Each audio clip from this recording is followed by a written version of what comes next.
Hello, I'm Marco Rotelli. I'm the Secretary General of Intersos. I've been in the humanitarian sector for the last 15 years.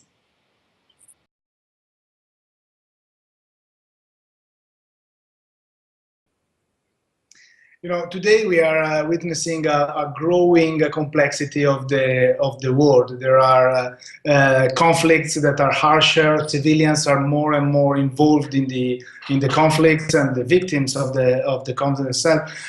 We witness that they are happening not only in fragile states, but also in non-fragile states, where functioning intelligence, functioning security, and so on sometimes makes the work of humanitarian workers harder and harder.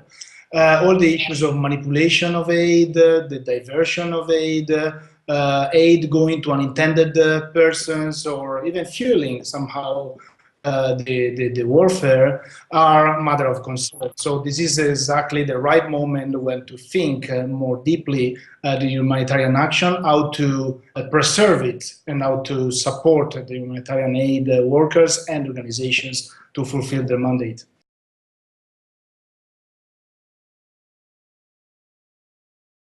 Humanitarian aid is a public affair, actually, for several reasons. One is for sure that directly through donation or indirectly through as taxpayers, all of us are involved in the humanitarian aid. So it is extremely important to make the people aware of what we are doing with their money.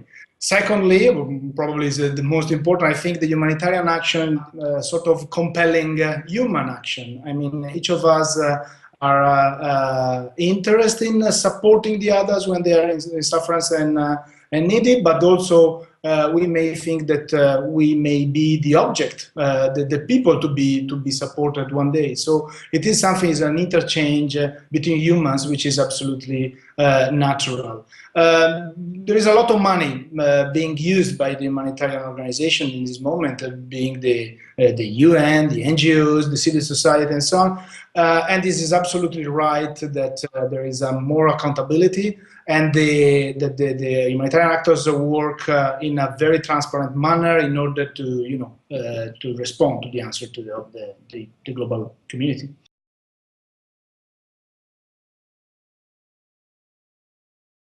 I think it's very natural for me, as for many other persons, to work for let's say, the humanitarian cause, for a good cause. It is natural to support and to help people. What motivates me today, beside that, is also to see, being today leading an NGO, is also to see my colleagues working tirelessly to find ways to gain access to conflict zone, to the intended people, to make sure that the aid, the scarce resources that we may have, goes to the people based on their needs and not on other ground. It motivates me a lot also to see sometimes the national staff living in the village, in the simple village where we are working, where a conflict is going on, defending, taking risks to defend the work of the organization, maybe having their own family threatened or exposed to risk. This, I think, motivates me as much as would motivate anyone else to carry on with this activity.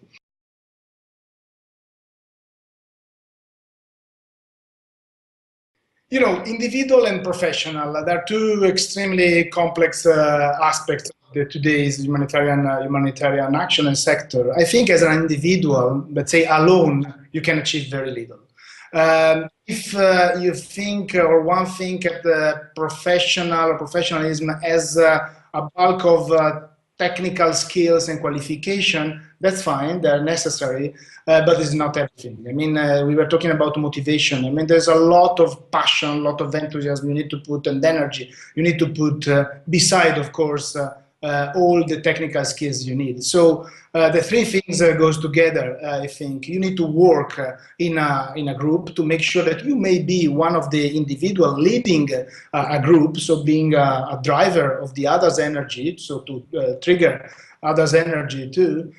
You need to put a lot of experience and a lot of skills, as we said, in what you are doing, to know exactly what you are doing, but a lot of enthusiasm too. Only with the combination of these three elements, I think one can navigate through this very complex situation in this current world, because humanitarian aid is a nice concept, but can be extremely harmful if is not conducted in the right way.